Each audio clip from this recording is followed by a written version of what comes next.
Hello everyone, my name is Bhavyadeep Patidar और मैं आप सभी का स्वागत करता हूं नेविगेट इंस्टीट्यूट पर। फ्रेंड्स, जैसा कि आपको पता है एमपीपीएससी एई 2021 का जो रिटन एग्जामिनेशन है उसका रिजल्ट आ चुका है और अब उसकी जो अगली प्रोसेस है वो है इंटरव्यू की प्रोसेस। ठीक है, तो नेविगेट इंस्टीट्यूट द्वारा इंटरव्यू प्रोग्राम चलाया जा रहा है जिसका हमने नाम दिया है इंटरव्यू गाइडेंस प्रोग्राम। ठीक है, किसके लिए है? तो एमपीपीएससी एई 2021 के सिलेक्टेड कैंडिडेट जिनका रिटन एग्जामिनेशन क्वालिफाई हुआ है। क्लियर? तो देखिए, ये दो मोड में चल रहा है। एक मोड है आपका ऑफलाइन मोड और दूसरा है आपका ऑनलाइन मोड। ऑफलाइन मोड में आप यहाँ इंस्टीट्यूट आ सकते हैं, इंस्टीट्यूट से आप direct face to face contact कर सकते हैं, गाइडेंस ले सकते हैं। और अगर आप यहाँ नहीं आ सकते हैं तो हमारे द्वारा ऑनलाइन प्रोग्राम भी चलाया जा रहा है। ठीक है, तो देखिए, इसी को आगे बढ़ाते हुए ऑनलाइन में आपको किस प्रकार से प्रोवाइड किया जाएगा एक बार हमने ऑलरेडी बता दिया है आपको, आप इसका वीडियो देख सकते हैं। और अब उसके बारे में आगे क्या क्या है, कैसे कैसे गाइडेंस मिलेगा, क्या क्या हम प्रोवाइड करने वाले हैं वो बताने वाले हैं। तो आज का सेशन जो है वो डेडिकेटेड है आपका नॉन टेक्निकल सब्जेक्ट या नॉन टेक्निकल सेक्शन के ऊपर। क्लियर? नॉन टेक्निकल से आपको किस तरीके से क्वेश्चन पूछे जाते हैं वो अब हम बताने वाले हैं। क्लियर है? चलिए तो शुरू करते हैं सेशन को। तो फ्रेंड्स देखिए, सबसे पहले मैं आपको एक बेसिक चीज़ से स्टार्ट करने वाला हूँ। सबसे पहली बात तो जो नॉन टेक्निकल की हम बात करते हैं ना, नॉन टेक्निकल की अगर हम बात करें तो हमारा जो ये सेशन है वो स्पेशली किस पे बेस्ड है? नॉन टेक्निकल पे। अब नॉन टेक्निकल में क्या क्या चीज़ें आपको पता होना चाहिए, क्या चीज़ें आना चाहिए। तो देखिए, सबसे पहले बेसिक की अगर बात करें तो एक प्रीवियस वीडियो हम ऑलरेडी बना चुके हैं जो आपको यूट्यूब पे भी मिल जाएगा। वहाँ से आप ये एक बार देख लीजिएगा कि आपका जो नॉन टेक्निकल हो या पर्सनालिटी डेवलपमेंट हो उसमें आपको क्या क्या करना है, आपको किस तरीके से तैयार होना है, किस तरीके से तैयार करना है अपने आप को और कैसे प्रेजेंट करना है। तो एक ब्रीफ इंट्रोडक्शन उस वीडियो में पूरा दे दिया गया था, आप उसको रेफर करिए और उस पर थोड़ा सा कार्य करिए। क्लियर है यहाँ तक? अब हम बताते हैं कोर, जो आपका नॉन टेक्निकल में आपसे क्वेश्चंस पूछे जाएंगे किस तरीके से पूछे जाते हैं और क्या क्या आपको उसमें पढ़ना है। क्लियर है ये बात?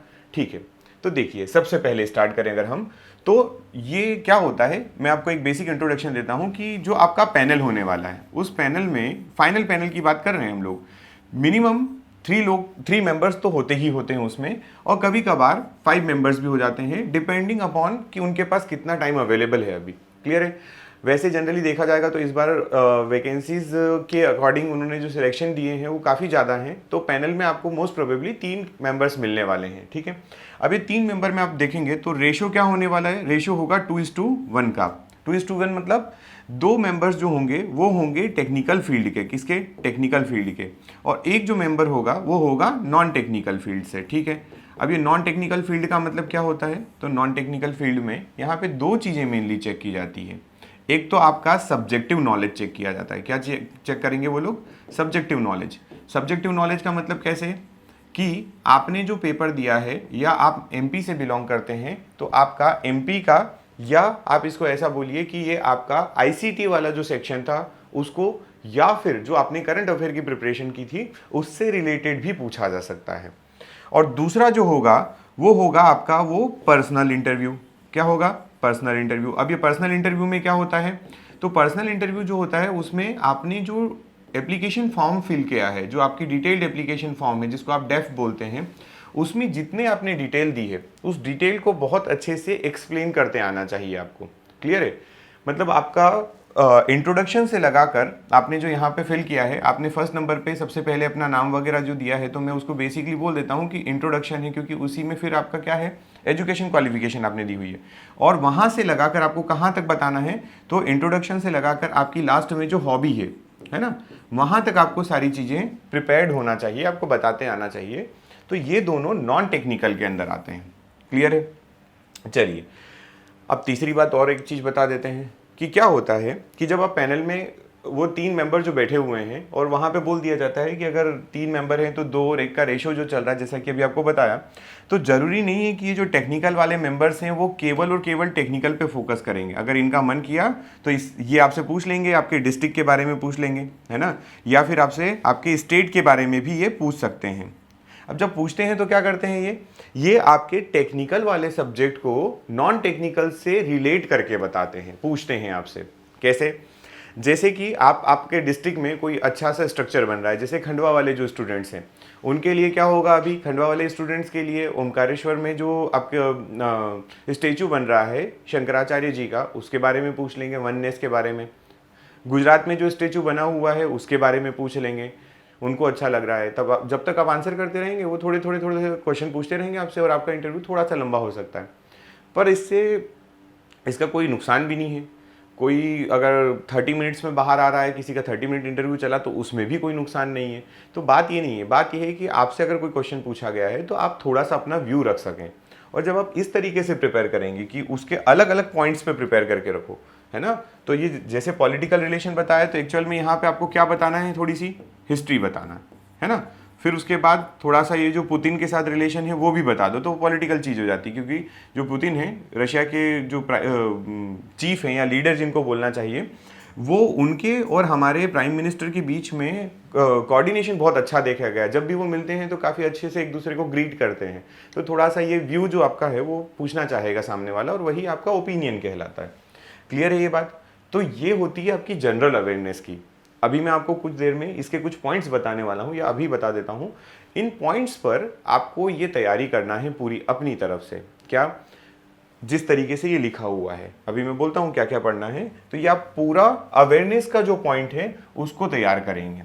क्लियर है। इस बेसिस पे आपके पास एक पॉइंट या एक टॉपिक पे बोलने के लिए कम से कम 5 से 7 मिनट का कंटेंट होना चाहिए। क्लियर है।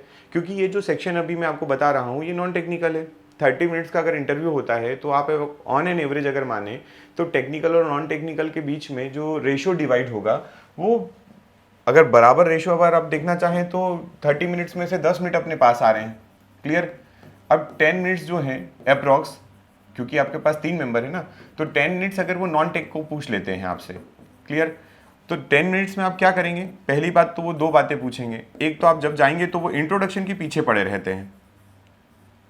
अब ये पीछे पड़े रहते वर्ड तो ठीक नहीं है, पर हाँ ठीक है, क्योंकि वो आपसे इंट्रोडक्शन इसलिए लेंगे क्योंकि आप अपने आप को ये रिप्रेजेंट कर पा रहे हो या नहीं कर पा रहे हो, आपने जो किया है इन पास्ट वो आप बता पा रहे हो या नहीं बता पा रहे हो, एक्सप्रेस कर सकते हो या नहीं। इसलिए वो आपसे जरूर ये क्वेश्चन पूछते हैं कि आप अपना इंट्रोडक्शन दीजिए, है ना। तो आप सबसे पहले अपना इंट्रोडक्शन बहुत अच्छे से प्रिपेयर करिए। ये मैंने पहले भी वीडियो में बता दिया है इंट्रोडक्शन किस तरीके से तैयार करना है। प्रीवियस वीडियो जो आपका यूट्यूब पे है वो देख सकते हैं कि इंट्रोडक्शन क्या क्या मतलब किस तरीके से तैयार किया जाए और उसमें क्या क्या चीज़ें मेंशन की जाए। दूसरा जो होता है नॉन टेक्निकल का पोर्शन, वो होता है रिलेटेड टू होम डिस्ट्रिक्ट, या फिर आपके डायरेक्ट अगर कोई आप फेमस विलेज में रहते हैं तो विलेज का पूछ लेगा, या फिर वो कई बार स्टेट के बारे में भी आपसे बात करने लग जाते हैं। 3 पॉइंट, आपके होम डिस्ट्रिक्ट के बारे में, या फिर आपके विलेज के बारे में, या फिर आपके स्टेट के बारे में। तो एक नॉन टेक्निकल का ये भी पोर्शन होता है। और तीसरा जिस पे हम बात कर रहे थे वो है आपका जनरल अवेयरनेस, ये जो अभी अपनी बात चल रही थी। ठीक है। अब जनरल अवेयरनेस की जो बातें हैं वो मैंने अभी पिछले वीडियो में आपको कुछ बातें बताई। अब आप सोच लीजिए ये जो 10 मिनट्स आपको दिए गए हैं उसमें से ऑन एन एवरेज आप इंट्रोडक्शन के ऊपर 2 to 3 मिनट्स आपके हो जाएंगे। जब आपसे क्वेश्चन पूछेंगे, आप अंदर गए, पहली बात तो स्टार्ट आपका इंटरव्यू कैसे हुआ, आप एंटर करते हैं, एंटर करने के बाद आप बैठेंगे तभी तक आपके शायद 2-4 मिनट तो ऑलरेडी हो चुके होंगे, और फिर उसके बाद आपका इंट्रोडक्शन स्टार्ट होगा, तो 2-3 मिनट यहाँ निकल गए। होम डिस्ट्रिक्ट अगर अच्छा लगा थोड़ा पूछना उनको, आप अच्छे से बता पाए, एक्सप्लेन कर रहे हैं। होम डिस्ट्रिक्ट में भी क्या पूछेंगे बताता हूँ मैं भी आपको, तो उसके बारे में आपको थोड़ा सा अच्छे से नॉलेज होना चाहिए। तो आप जब बताएंगे तो वो थोड़ा सा टाइम आपका यहाँ पे ले लेंगे, फिर वो आपसे हो सकता है कि वो जनरल अवेयरनेस के किसी टॉपिक पर चले जाएं, तो ये भी हो सकता है। क्लियर।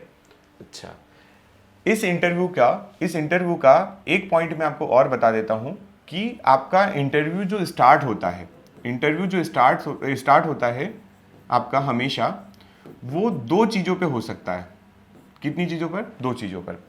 पहला कि वो आपसे इंट्रोडक्शन पे जाए कि आपका इंट्रोडक्शन दीजिए, है ना, या फिर वो आपसे आपके इंट्रोडक्शन को पार्शियली पूछे कि आप आपके नाम से वो स्टार्ट कर दें, केवल कि आपका नाम क्या है, क्या मतलब है इसका, आप इसको कैसे समझते हैं, कैसे ये जो ये आपका नाम है ये क्या आपने सार्थक किया है। सार्थक का मतलब होता है कि ये जो इसका सिग्निफिकेंस है या नहीं है आपकी लाइफ में, है ना। ठीक है।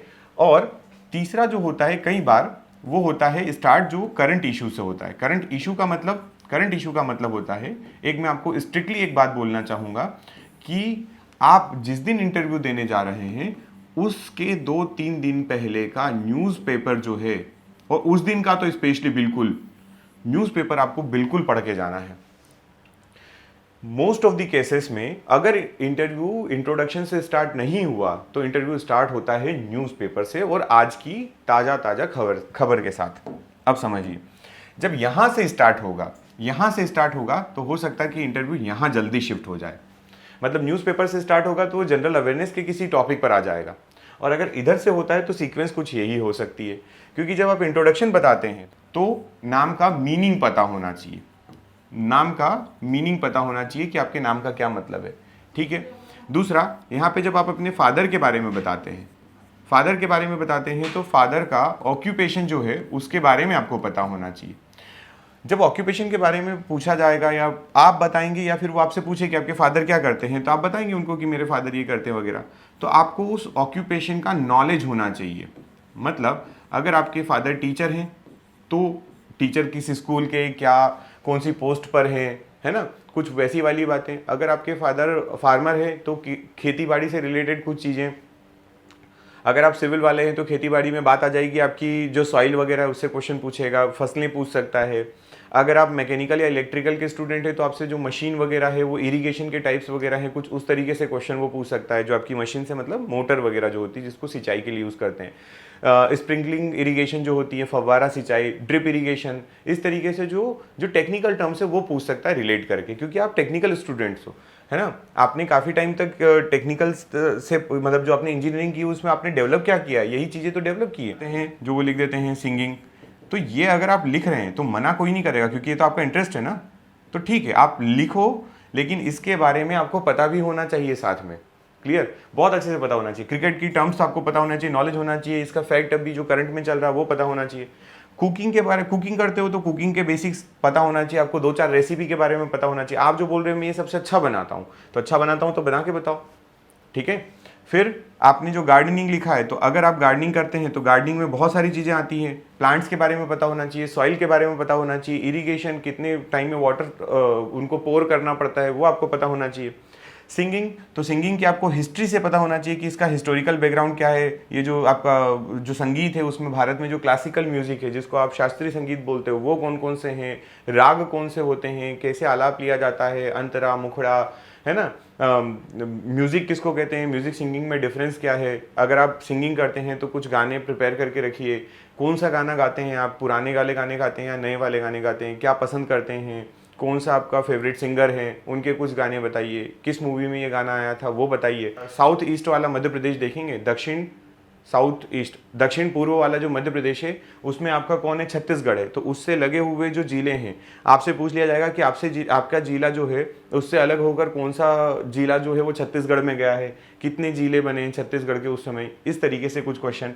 और फिर उसके बाद 2000 के बाद के अगर आपको देखना है तो उसके बाद आज की डेट तक आपको याद होना चाहिए। अगर आप स्पेशली आप आगर मालवा, निवाड़ी, झाबुआ, अलीराजपुर, सिंगरौली, सीधी, इन जिलों के बारे में जरूर पढ़िएगा, है ना, क्योंकि ये जिले जो हैं वो 2000 के बाद के हैं। झाबुआ की बात नहीं कर रहा हूँ, अलीराजपुर की, सिंगरौली की बात। आपको पता होना चाहिए कि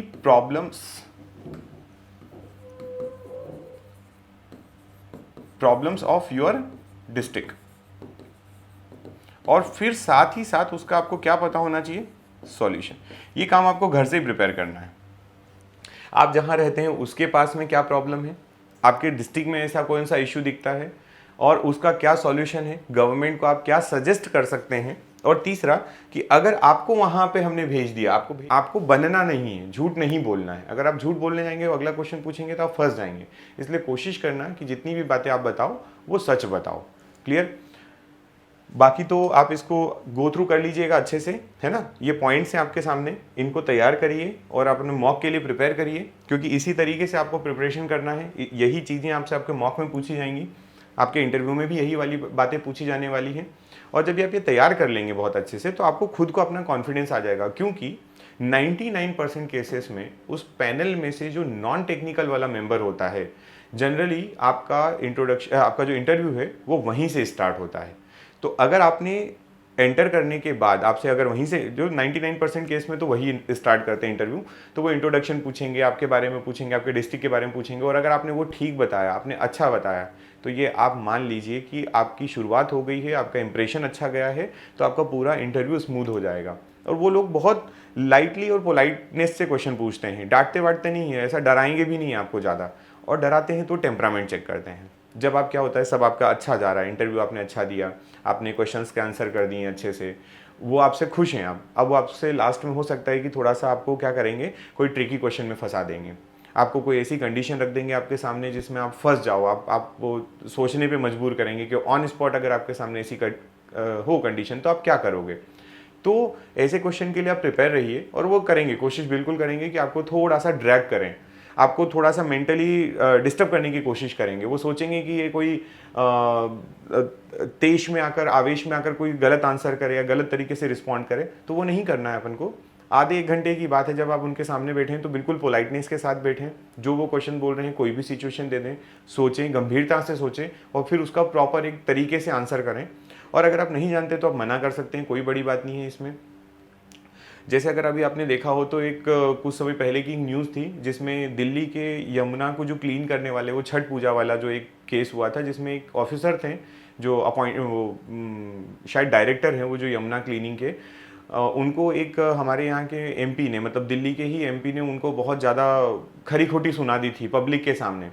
एक अधिकारी को एक पॉलिटिशियन जो है वो इतनी बातें सुनाते हैं, और अधिकारी जो है वो वहाँ से तो चले जाते हैं, पर अधिकारी का रिएक्शन देखिए उस पर। पॉलिटिशियन जो थे उन्होंने चैलेंज किया था कि ये गंदा पानी है, इसमें पब्लिक नहीं नहाएगी, छठ पूजा तुम बीमार कर दोगे, और जो केमिकल यूज़ कर रहे हो उसको क्लीन करने के लिए वो ख़राब केमिकल है, तो क्या तुम इसमें नहा लोगे। वो बहुत गलत तरीके से बोले थे पॉलिटिशियन जो थे, लेकिन वो जो अधिकारी थे उन्होंने दूसरे दिन उसमें यमुना के पानी में नहा के बता दिया। तो चैलेंज एक्सेप्ट किया, बिना कुछ बोले आंसर हो गया। और जब उनसे इंटरव्यू लिया गया उनका कि आप इसके बारे में क्या बोलना चाहते हैं, तो उनका आंसर ये था कि जो वो पॉलिटिशियन है, वो पॉलिटिशियन जो हैं उनको शायद कोई गलतफहमी हो गई है, पब्लिक ने कुछ गलत बता दिया है, इस वजह से वो इस गलतफहमी की वजह से नाराज़ हुए, और वो जनसेवक हैं, लोकप्रिय हैं, तो उनका ये फ़र्ज़ बनता है जनता के प्रति, शायद इसलिए उन्होंने इस तरीके से मुझसे बात की, और उनको कोई गलतफहमी हो गई होगी, और वो माननीय है, सम्मानीय, ऐसे करके कुछ अधिकारी ने वर्ड यूज़ किए थे उनके लिए। अब आप एक बात सोचिए, ये जो अधिकारी हैं ये पढ़े लिखे हैं बिल्कुल, इन्होंने बहुत बड़ी एग्जाम क्वालिफाई की होगी, बहुत स्ट्रगल किया होगा, और आज जिस स्टेज पे हैं वहाँ पे एक पॉलिटिशियन उनको इतना डांटते हैं, और उसके बावजूद उनका रिस्पॉन्ड क्या रहता है कि उन्हें कोई गलतफहमी हो गई होगी। तो ये दिखाता है टेम्परामेंट, ठीक है ना। आपको अपना टेम्पर लूज नहीं करना है, आपको बिल्कुल प्रॉपर तरीके से अपने स्ट्रेंथ, उसको स्ट्रेंथ बनाना है, टेम्परामेंट को अपनी स्ट्रेंथ बना के रखना है। कोई आपसे क्वेश्चन पूछ रहा है, क्रॉस फायरिंग कर रहा है क्वेश्चन की, कोई बात नहीं, करने दीजिए ना।